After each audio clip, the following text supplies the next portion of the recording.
Alright, I want to show you guys how I process vocals for EDM tracks. Today we got a melodic bass track with vocals by a very talented singer named Emma Loon. Let me show you the dry takes.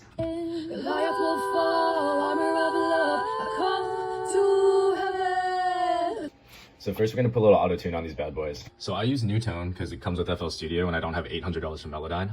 For me, I like to keep vocals perfectly centered, so center all the way up, transition all the way up to keep it sounding organic, variation about 30% of the way, but honestly these settings depend a lot on the vocals that you get and the genre that you're mixing. And then once that's set, you just kind of have to listen to it. If anything sounds off, you just move the note to where it's supposed to be. Bro, there's literally no way to listen to this shit. How can you see?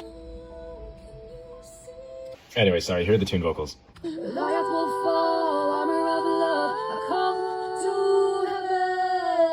Alright, now for the biggest pro tip that I wish people told me earlier. So you're going to send all of those different vocal tracks into your one main vocal track here, which is pretty standard. I have a separate harmonies one for the harmonies because I'm going to make those like super wide later, but that's not the point because that also just goes to our vocal bus.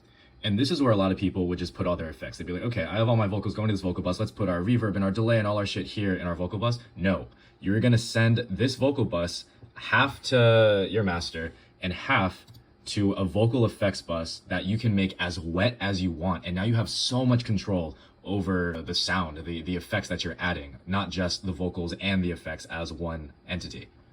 Okay, so before we add things to the vocal effects bus, I do want to add a couple things to our regular vocal bus. First is a high pass at around 200 hertz. You can also add saturation here if you want to, but our vocals came in pretty thick, so we don't really need any. And if I remember correctly, our engineer, God bless his soul, also compressed the vocals, so we don't have to add a compressor here either, but you can.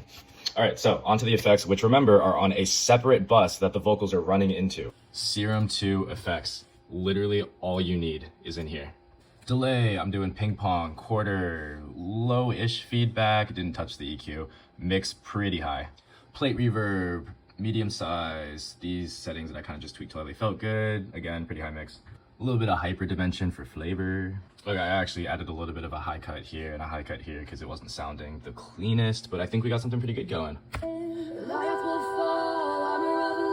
All right, now let's hear it in context because remember we're making a whole song, not just vocals.